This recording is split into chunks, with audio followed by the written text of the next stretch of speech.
যারা যারা এখনো গরুর মাংসের এই মজার আচারটি এখনো খাননি তারা কিন্তু মজার একটি খাবার মিস করে ফেলেছেন। এতদিন শুধু ফোনে দেখেছি, অনলাইনে অনেকে এটা সেল করে, কিন্তু আমি কখনো খাইনি। আমি অনলাইন থেকে অর্ডার করতে চেয়েছিলাম। আমার আম্মু শুনে বলল যে অনলাইন থেকে আচার আনার কোনো প্রয়োজনই, আমি তোমাকে মজা করে বাসায় বানিয়ে দিব। এরপর আম্মু আচার বানাতে শুরু করলো। এখানে মাংসগুলো ছোট ছোট করে পিচ করে ধুয়ে নিয়েছে। আচার বানানোর আগে মাংসটাকে ভালো করে ম্যারিনেট করে রেখে দিতে হবে রেস্টে। ফার্স্টে এটার মধ্যে অ্যাড করে হলো রসুন বাটা, আদা বাটা, হলুদের গুঁড়া, এরপর দিয়ে দেওয়া হলো ধনিয়া গুঁড়া, শুকনা মরিচের গুঁড়া, আর আচারটা ঝালের জন্য একটু মরিচের পরিমাণ বেশি দেওয়া হয়েছে। এরপর এটার মধ্যে হচ্ছে গরম মশলার গুঁড়া, জিরা গুঁড়া, এলাচ দারচিনির গুঁড়া, জয়ত্রী জয়ফলের গুঁড়া আর স্বাদ মতো লবণ অ্যাড করা হলো। আম্মুর হাতে স্পেশাল সিক্রেট গরম মশলাটাও অ্যাড করা হলো, আর সুন্দর একটা ফ্লেভার আসে এটা দিলে। এরপর এটার মধ্যে দেওয়া হবে ভিনেগার, আর ভিনেগার অবশ্যই আচারের মধ্যে দিতে হয়, আর ভিনেগার পরিবর্তে কিন্তু লেবুর রস ইউজ করা হয়। এরপর পরিমাণ মতো সয়াবিন তেল দিয়ে ভালো করে মিক্স করে নিতে হবে, আর সবার শেষে একটু পানি এড করতে হবে। গরুর মাংস কিংবা মুরগির মাংস ম্যারিনেট করার পর যখন রান্না করা হয় তখন মাংস থেকে একটা পানি চলে আসে, এই জন্য পানির পরিমাণটা খুবই অল্প দিয়েছে।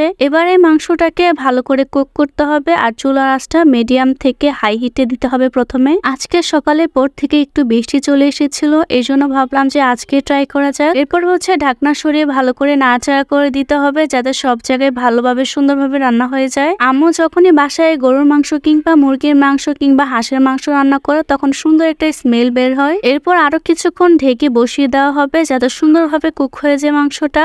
গরুর মাংসের আচার বানানোর জন্য অবশ্যই কিন্তু হাড় ছাড়া মাংস নিতে হবে, আর তাহলে কিন্তু আচারের টেস্টটা পাওয়া যাবে।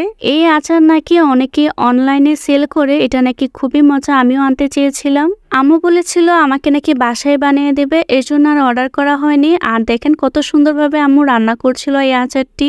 এরপর একটা প্যান বসিয়ে দিল, প্যানের মধ্যে পরিমাণ মতো হচ্ছে সরিষা তেল অ্যাড করা হচ্ছিল, যেহেতু আচার অলওয়েজ কিন্তু সরিষা তেল দিয়ে বানানো হয়। এরপর প্যানের মধ্যে দিয়ে দিল হচ্ছে রসুন, আর রসুনগুলো দেখেন অনেকগুলো দেওয়া হয়েছে। যত বেশি রসুন দেওয়া হবে তত বেশি আচারটা মজা হবে। এরপর 7টা শুকনা মরিচ অ্যাড করা হলো। শুকনা মরিচ দিলে সুন্দর একটা ফ্লেভার আসে আর একটু ঝাঁঝালো টাইপের হয়। আচারের মধ্যে সরিষার তেল বেশি দিলে সুন্দর একটা ফ্লেভার আসে, আর রসুন দিলে আরো সুন্দর একটা ফ্লেভার। এখানে সুন্দর একটা কালার চলে এসেছে, একদম তেলের জন্য ইয়েলো কালার চলে এসেছে, আবার ভালো করে ভেজে নেওয়া হচ্ছিল। আচ্ছা, আপনারা কারা কারা আচারটি বাসায় ট্রাই করেছেন আমাকে কিন্তু অবশ্যই জানাবেন। এরপর এখানে 2 চা চামচের মতো 5 ফোড়ন অ্যাড করা হলো, আর 5 ফোড়ন কিন্তু আচারে অবশ্যই দিতে হবে মা। এরপর দেওয়ার সাথে সাথে এটার মধ্যে রসুন বাটা কিন্তু একটু অ্যাড করতে হবে, সেটা আমি স্কিপ করেছি কারণ একদম ছিটকে আসছিল। এরপর যে গরুর মাংস যে আগে থেকে রান্না করা হয়েছিল সেগুলো অ্যাড করে ভালো করে নাড়াচাড়া করতে হবে যাতে একটু পানি না থাকে। সবার শেষে সুন্দর একটা কালার চলে এসেছে, সেটা আমি আপনাদেরকে দেখাবো। আর দেখেন আমাদের আচারের ফাইনাল লুকটা কতটা লোভনীয় হয়েছে, খেতে খুবই মজা হয়েছিল। ফার্স্ট টাইম আম্মু এইভাবে রান্না করে দিল, আর আচারটা অনেক অনেক বেশি মজা হয়েছিল, মানে জাস্ট ওয়াও। আমি আমার বোন মিলে হচ্ছে প্লেট নিয়ে এসেছি, কখনো এটা ভাত দিয়ে ট্রাই করব, আর সাথে সাথে হচ্ছে আমি এখানে হচ্ছে আচার দিয়ে দিচ্ছিল ভাতের সাথে। এটা খেয়ে জাস্ট সেটা ফ্যান হয়ে গেছে আমি, মানে গরুর মাংসের আচার যে এতটা মজা না খেলে কেউ বুঝতেই পারবে না। এই আচারটা কিন্তু আপনারা 2 থেকে 3 মাস অনায়াসে হচ্ছে সংরক্ষণ করতে পারবেন ফ্রিজে।